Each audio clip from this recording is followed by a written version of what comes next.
I'm going to introduce the panel to you. The subject today, and I know that's why you're sitting here, driving sustainability in logistics. My name's Peter Macleod. I'm an independent content provider for the logistics sector, I guess. And it's my honor today to introduce to you our panel. And so starting on my immediate left, we have Harry Watts. He's the MD of SEC Storage.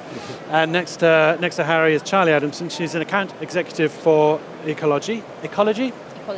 Tony Gresty, old industry friend of mine, managing director of ASG Energy Services.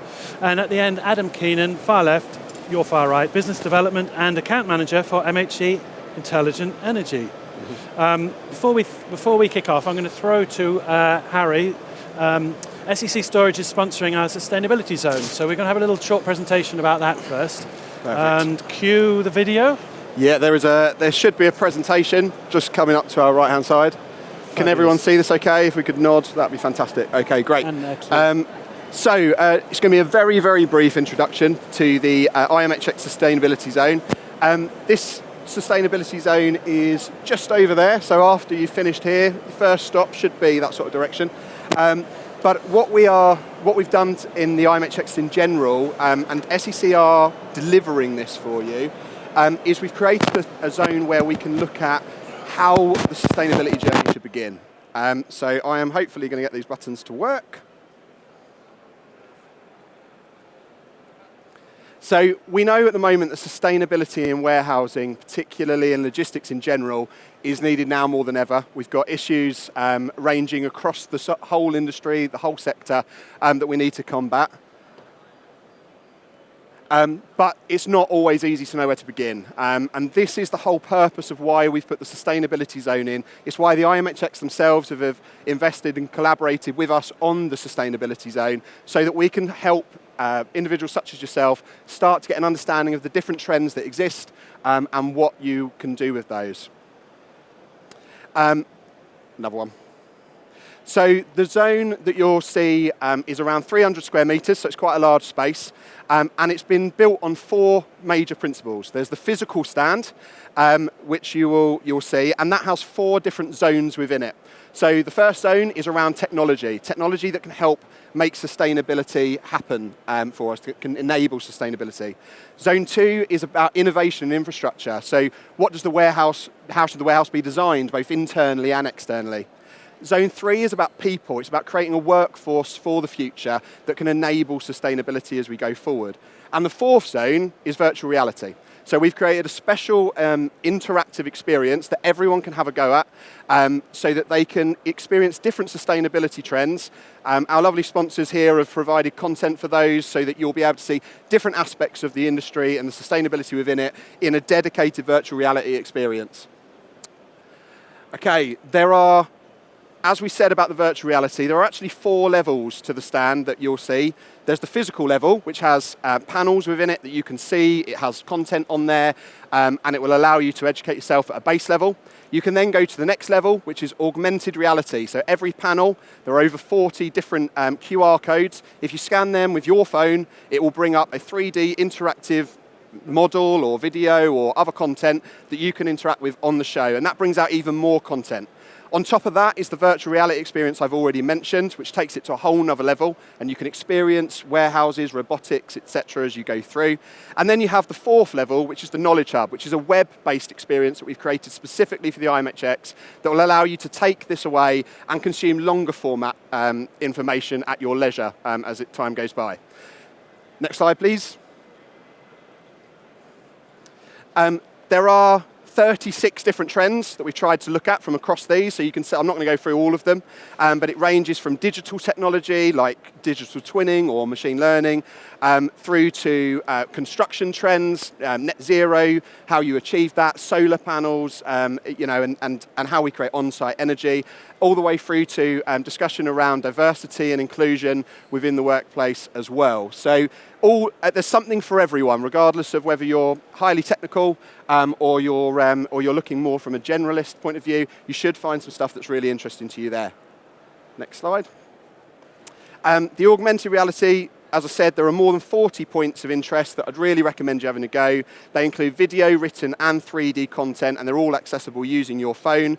There are people on the stand that are there specifically to help you scan everything, even themselves, so you can actually interact with them. The whole idea is that this is supposed to be, it's not a sales experience, it's all about just educating on the topics so that we can push forward really effectively.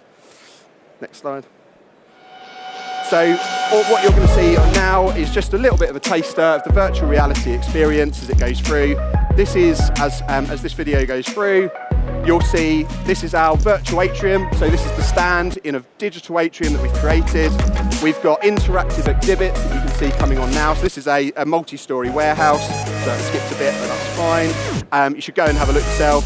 And this is all supported by some brilliant experts that have contributed to this, some of which are on the stand now, and I'm going to hand back to so that we can have the more interesting conversation around where we go next. Lovely. Thank you very much. Thank you very much. Perfect.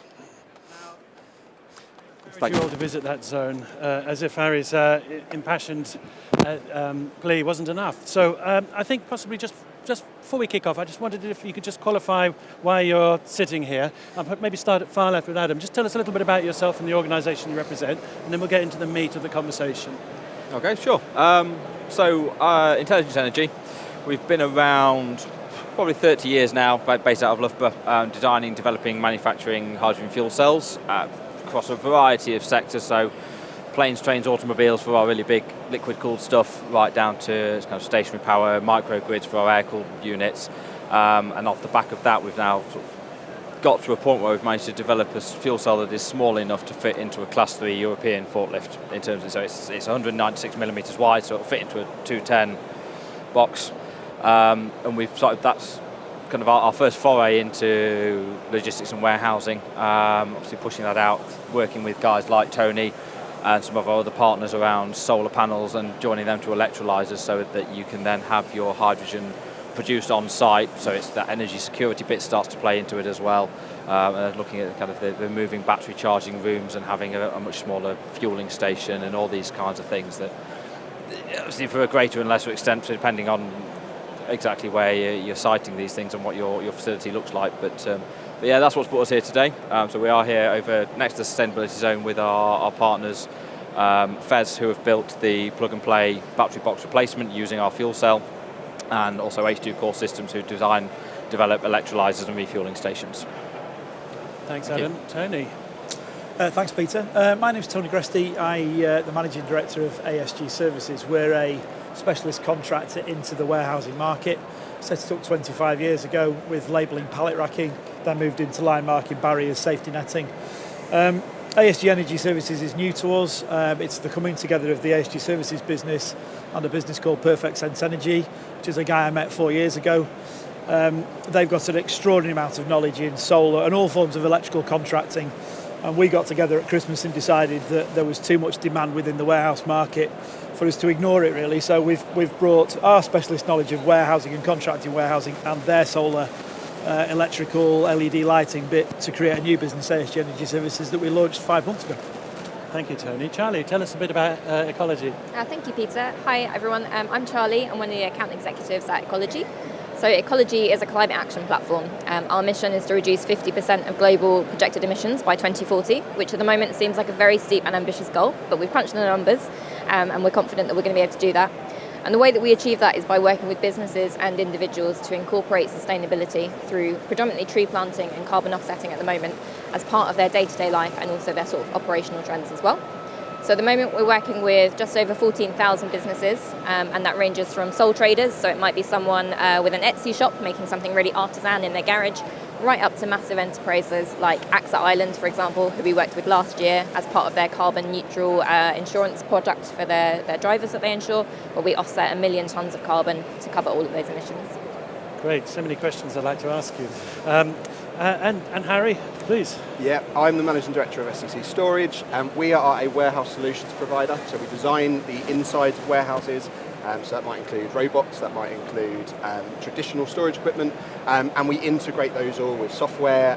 And essentially, we kind of bring together a lot of the technologies that the other guys here represent, which was why we were asked to deliver the Sustainability Zone in the first instance, because we know a little about a lot, and we work with all these guys to come up with solutions in the first instance.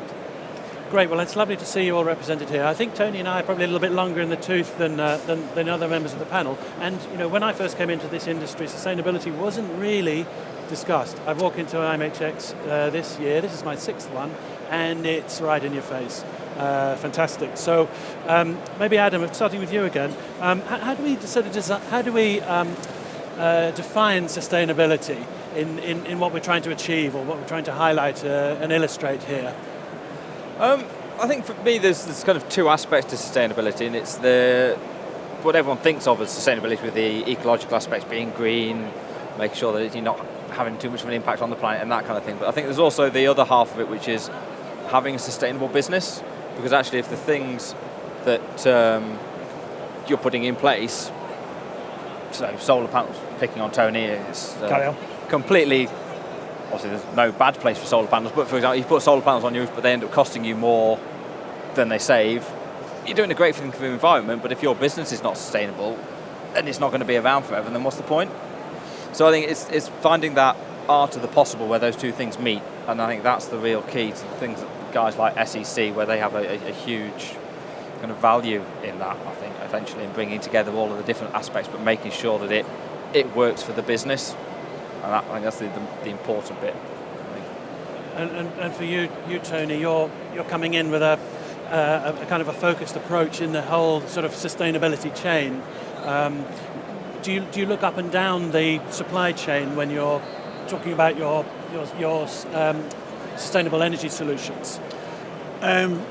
Scope 3, you'll know more about sort of calculation of scopes, but Scope 3 is quite difficult for people to sort of get their heads around. The early stages of Scope 1 and 2, which is what energy you are consuming, or what carbon is created from the energy that you buy in. So, if you buy your energy from a non-green source, for example, that has a carbon footprint attached to it, and that sits in Scope 2. So for a lot of people, I'd encourage you to work with people like Ecologi to try and work out at least what your Scopes 1 and 2 are, and how you work those down, and then move on to the harder bits a bit later on. I think that ties into Adam's point, though, doesn't it, about the holistic nature of sustainability in today's age. It's really important that we consider the whole matrix of things and tie them all together into one overarching sustainability agenda, and I think that's really crucial to being effective in it. And so, Charli, you've got the overview of that matrix. Where are the challenges in that matrix? It's a broad question, but yeah, it is. I think at the moment the biggest challenge is it's wildly complicated to accurately calculate a carbon footprint. And if you're a small to medium business, actually there are not a lot of tools that are widely available at your disposal. Potentially, you don't have the resources and the finances to bring in consultants that are going to do that for you. And actually understanding your footprint really is the first step on that journey, because in order to make reductions and obviously ultimately get to net zero, we need to know what we're starting from. So that's a huge challenge for businesses at the moment. And I think what a lot of businesses also need to recognise is this really is a marathon. We're not going to turn this around in 12 months or even 18 months. Probably we're looking at 5, 10, maybe 15-year plans to get to where we need to be and have a real impact on the climate emergency. So how I understand there are various ways of measuring carbon. Perhaps this is a little bit of a loaded question, but what is the most accurate way for us to have an oversight of what our carbon footprint is? Absolutely. So at the moment at Ecologi, we're developing a new product called Ecologi Zero, and what that is going to do is it's going to plug into zero accounting software, look at where the business is spending money, and create carbon calculations based on expenditure. So the crude example is if you've got £500 going to British Airways, it knows that there's a flight in there. But what this is going to be really helpful in doing is actually identifying areas in the business that do have high carbon footprints that we wouldn't necessarily think of. So for example, who is hosting your website? Who is managing your computer servers? These things, the digital footprints, by switching supplier, can we go with someone else that is using renewable energy? Will that create an overall emissions reductions? That's going to be really helpful in actually giving people a clear picture of what their emissions are currently and what they need to achieve to reduce those. Harry, in your industry, we're talking about storage systems. I think there's possibly a bit of a legacy reputation that it's been quite carbon heavy, certainly on the manufacturing side of things. So what's been your approach to address that? Yeah, well, actually, it's a really good question, and I think you're right. I think there is this legacy of sort of things being looked at in a certain way, and I think that it actually ties into the point that Charlie's making. The first question is is actually identifying the issue. What we find when we go into most warehouses that are looking to make a sustainable sort of pathway for themselves is that they don't actually realise where there is embedded carbon, where there are areas that are unseen in terms of their overall contribution. So for us, our sort of approach is one of, we use digital twinning a lot. So when we create our solutions, we create a digital twin, a model, a simulation of the operations that we're putting forward, but also the one that already exists.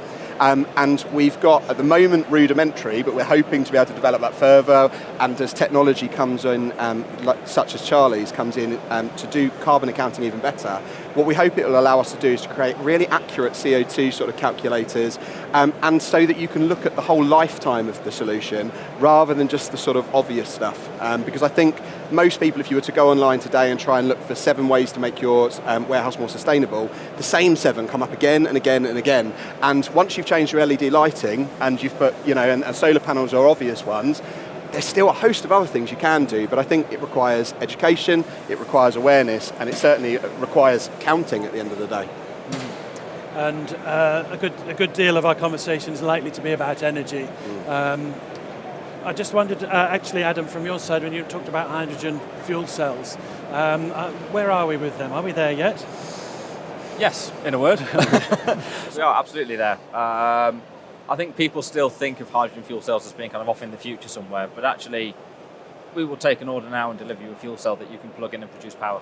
And it's as easy as that. So, like I said, we've been around 30 years. There are other guys like Plug Power, Ballard, who have been around as long, if not longer, or generating fuel, developing, manufacturing fuel cells.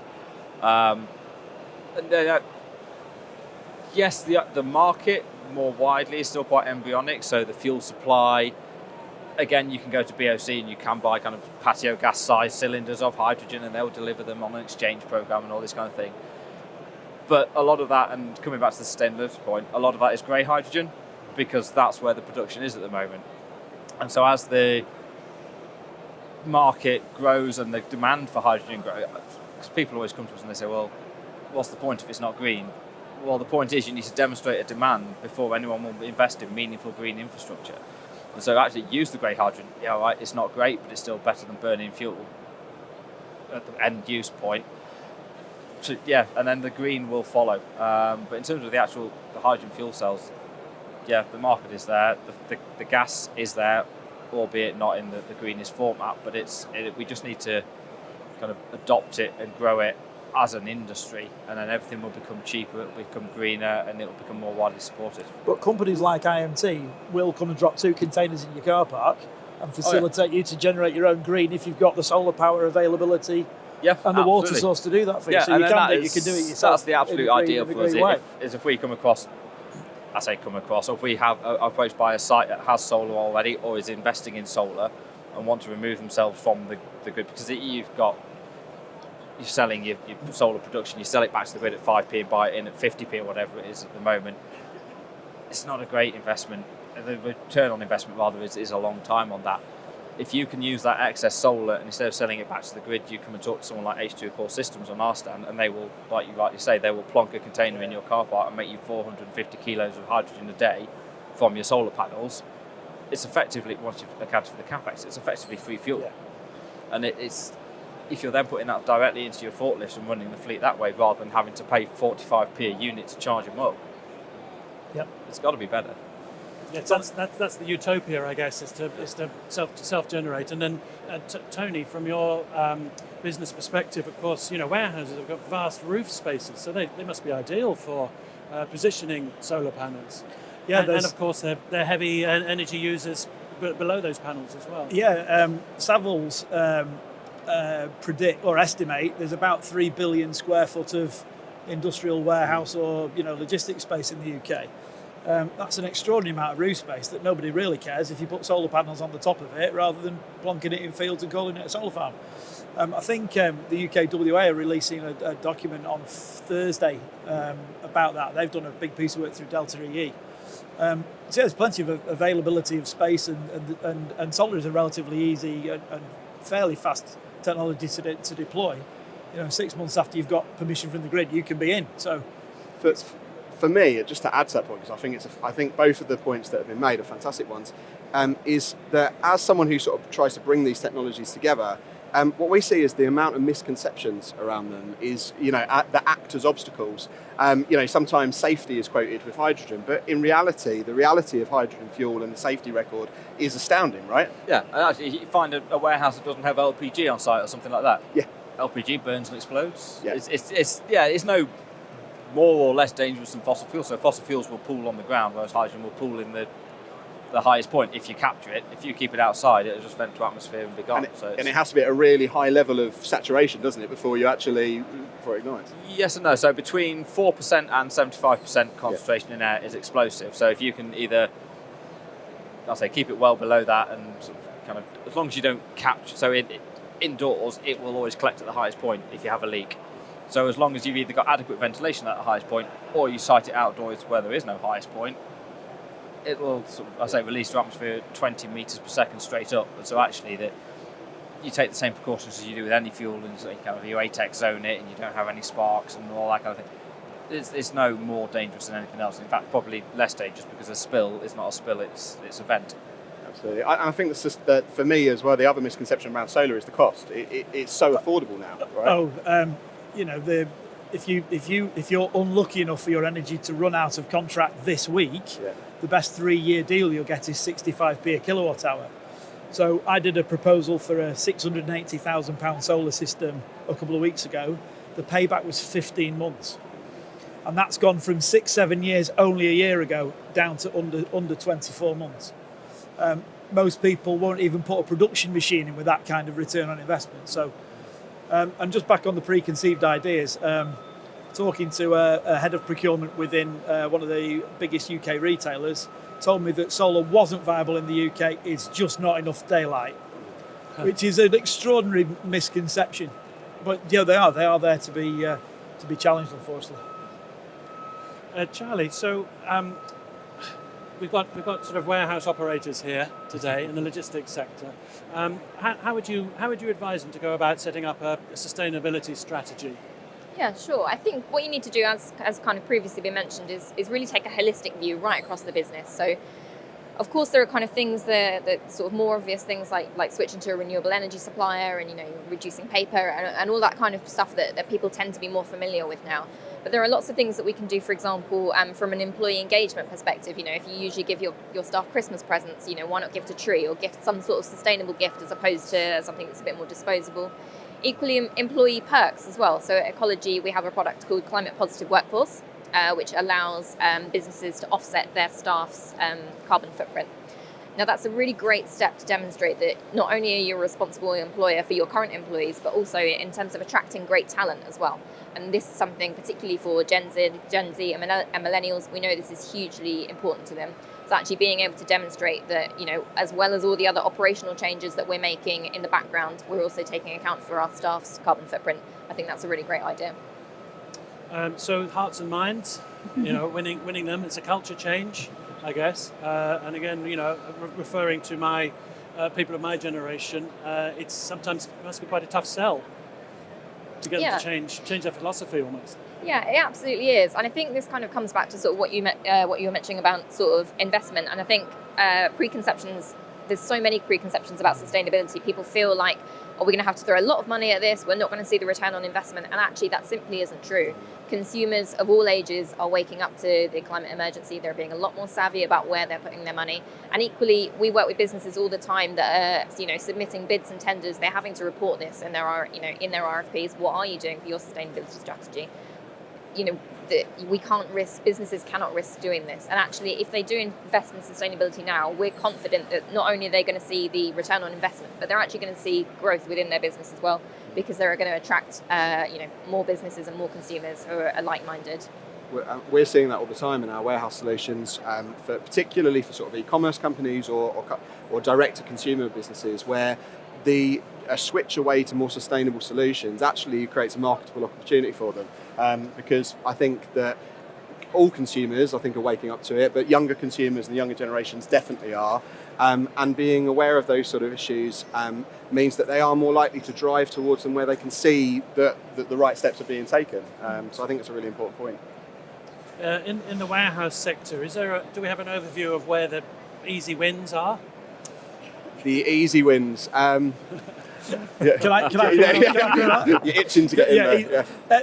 the easiest win, in my opinion, is have you changed all your lights to LED? Yes. I went into a business a few months ago claiming to be a carbon neutral company, but still running 65-70% fluorescent tubes around the building. So there are some wins, for some people, there'll be a lot of people who are coming over the next 3 days, they could have done something by the end of September. And it will be more than 40% of your energy bill as well. If you put daylight dimmers in, if you're talking about lighting, it's a huge component of your bill in a warehouse in general, isn't it? And, particularly at the moment. And the one thing I'd encourage people to do is go back and get a pen and paper out and go around the building and calculate what every machine's costing you. Yeah. And then you can start focusing on which machine do I want to focus on first? Can we make it more efficient? Can we, compressors that leak? Really simple things that you can do in and around your facility that just take a bit of effort, a bit of thought. They don't, and you can be doing other things while you're working on a longer term strategy. I think that's one of the things that actually the sustainability zone is all about, really, is actually identifying how much more accessible the technology is than we think it is. There are huge numbers of misconceptions around the barriers to entry for all sorts of different technology. And to put a prime example of that, robotics is a way of creating sustainable. They can work in the dark, they can work without lights, they can contribute to a very sustainable workplace. Most people think that that's the remit of very large organisations. We've got a very large robo shuttle system going into a company at the moment in the Midlands. They have a turnover of £12 million. This isn't a gigantic organisation that has the ability to spend a lot of money on perceived expensive technologies. The truth is that the technology race is moving so quickly, and augmented artificial intelligence, machine learning are all contributing towards an availability of technology that right now means that virtually any business in this building would be able to find something that they could do that was meaningful and on a time scale that would make an impact. Yeah, I think that's a really interesting point. So as I mentioned, we work with businesses of all shapes and sizes, but actually we have a top 100 of our tree planting leaderboard for businesses. If you have a look at that, the top 10 or the top 20, there are also a handful of big players in there, but actually most of them are SMEs that have just said, we're going to really prioritise sustainability. We're going to plant 1 million trees and we're going to do it by 2030 because we can. But this is what we're going to invest in. And I think that kind of really goes back to your point that, that the finance is not a barrier anymore. It doesn't matter what your budget, any sustainability is accessible for everyone. And actually SMEs have often a bit more flexibility to make these to make this turn quick.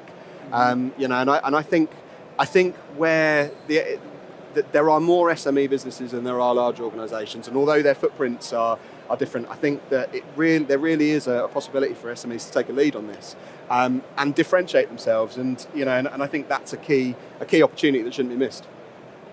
Is it a case that perhaps some of the larger organisations are a little bit like super tankers, and it's a bit hard to get them to shift, change direction rapidly? And as Harry says, that SMEs being somewhat more fleet of foot, can adopt that faster. The robo shuttle system I mentioned will be the first in Europe. It's the first in Europe not because it's the only one interested. It's the first in Europe because it was the quickest one to step out ahead of the others. The large organisation will lag behind because whether it's bureaucracy or whatever the reasons are, but there really is fast impacts, and it's exciting. It is exciting. Adam, we heard from you earlier about sort of the infrastructural investment or the infrastructural commitment that needs to be made for hydrogen to become the ultimate optimal source of energy. What about on the sort of legislative side? Is there sort of frustration at sort of governmental level that more can be done there to move things along? Yeah, now starting to get onto kind of the edges of my areas of knowledge. Okay. But no, I mean, if I put it this way, if you've got lead acid powered forklifts on site already, you already have unreleased hydrogen on site. Every time you charge those batteries, you release hydrogen and oxygen into that atmosphere. You have to manage that. So the legislation, the regulations around that will still be the same, but actually what you will end up doing is taking a huge battery charging room and condensing it down to 2 or 3 fuel pump, sort of forecourt fuel pump sized units that will fill your entire fleet. So that ATEX zone and that consideration and that the impact on your, taking it as far as the impact on your building insurance and that kind of things, it will all reduce down. And so coming back to talking of quick wins, hydrogen absolutely is not a quick win. And on the face of it, it's a really expensive way to go. But it's when you start to draw in that whole picture of, well, okay, so I can reclaim those battery charging space. How much racking can I get in there? How much revenue can I make from that racking? If I put the solar panels on the roof, all right, it cost me £500,000, but actually, what am I spending on electricity to charge my fleet every year anyway? So it starts to pull in all that kind of stuff, and it becomes then, you look at it as a whole picture, and it then becomes a much more viable, attractive, kind of sustainable from both aspects proposition. I think in general, if I can just add to the comment about the government, I think it goes back to a point that Charlie made earlier, which is this has to be a marathon. It can't be a sprint. And I think that one of the, regardless of the side of the political spectrum you find yourself on, I think that probably everyone would share the frustration that there is sometimes short-termism in government. And I think that is holding us back. I think what we as organisations, as as operational leaders, what we need to do is we need to move away from short-termism as being the only strategy that's available to us. Yes, there are quick wins, and we should try and identify them as soon as possible. But what we really do want to be looking at is how we can take a long-term strategy. Most of these technologies will pay back for themselves in 2.5, 3 years' time at a maximum. But you need to be looking at it in the long term and saying to yourself, how can I make a demonstrable business impact, not just for today, but for 5 years, 10 years, 15, 20 years in the future? What's also going to happen is, it's all very well me talking about my quick wins. In 2040, even HGVs will have to be tailpipe emission free. And at the moment, Innovate UK are suggesting that 50% of those trucks will be lithium-ion batteries, but 50% will be hydrogen. And there's 500,000 trucks on the road in the UK. Yeah. And that hydrogen has got to come from somewhere. That will follow up, and that will play into your hands. Hydrogen will become a cheaper fuel source. And Crown also believes, Simon Butterworth, Crown, Managing Director at Crown, also believes that forklift trucks, particularly on bigger fleets, will go down the hydrogen route at some point. The technology is about to be there. So for smaller businesses, you might not go down the hydrogen route, but for medium to larger sized businesses, hydrogen appears to be the way that it may well go, but it's not going to be in 1 or 2 years. It solves a payload problem, doesn't it? And then just picking aside, cost you. But picking up that bit about it kind of being the future technology and everything sort of starting to come together and building that market around hydrogen full stop. Even if you are a relatively small warehouse, but you've got a large solar capacity and you produce too much hydrogen, say, there's absolutely ITM will come and uptake that, and they will lift it off you, and they will go and put it into one of their fueling stations for road vehicles. And as that starts to grow, I think that'll become more and more common. So it's an additional revenue stream for businesses as well, potentially, that will then help offset some of that capex that they've had to outlay. And I do know of one business in the UK looking at flooding the roof with solar to use ITM to produce hydrogen, to use it for trucks. Yeah. So it's in the strategy of bigger businesses. All right, I appreciate we can talk about bigger business, but it's your solution. I've had a great tour around your place. The fact you can retrofit very small is great. Yeah. It's that's something we did purposely because no one else can really. Yes. Do you think it's a question, therefore, then, that lithium-ion battery technology, certainly talking about in the logistics sector, not necessarily in consumer automobiles, lithium-ion has been a bit of an interim solution to take us from internal combustion to the ultimate goal of hydrogen? For me, I think it will be an important part of the mix, and I think that's true of all the technologies we're discussing. There isn't one silver bullet, and I think that lithium-ion batteries are perfect for lower payload vehicles, ones that can operate for a long period of time on the charging batteries, ones that don't need to have very quick charging times, etc., etc. I don't think they're going to go away anytime soon. I think that what we're going to see instead is more technologies come in to contribute to those, and I think that's a general point. In the warehouse in general, in logistics in general, there isn't one size fits all, and I think that we need to make sure that we're looking at our organisations and our operations and saying, and understanding that they are bespoke, that they are unique, but educating ourselves around the available options that exist so that we can integrate the right technologies for our business, the one that can make the biggest impact.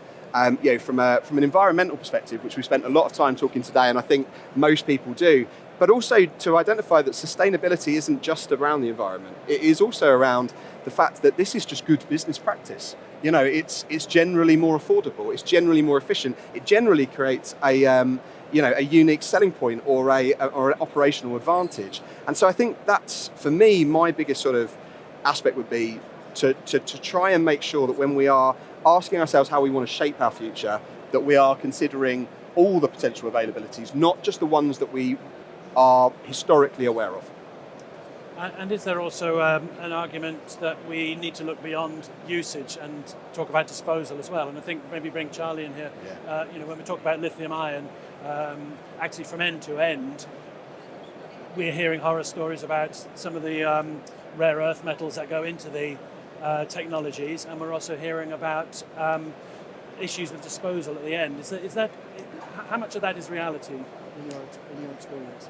I can't talk about lithium batteries specifically, but I think one thing that is hindering a lot of businesses on their sustainability journeys is that there are these problems where, we're trying to do something over here, but actually that's creating another problem here, or there are other things within our operation that aren't perfect. So lots of the businesses that we speak to are absolutely petrified of greenwashing. So much so that they are, doing wonderful things, but they're just not telling anyone about it because we're so worried about celebrating this achievement when we've got this going on here that's not very good. And I think that is a real problem. And the way that we would address that is to just be honest with consumers and say, look, this is going on at the moment. We know that this is a problem that we still need to fix. We've got a long way to go, but this is the progress that we've made so far on our journey. Okay, we've reached the end of our session, so I'd just like to thank the panel and perhaps give them a nice round of applause, not a silent one, please. Thank you very much indeed. Thank you, Peter. Thank you very much.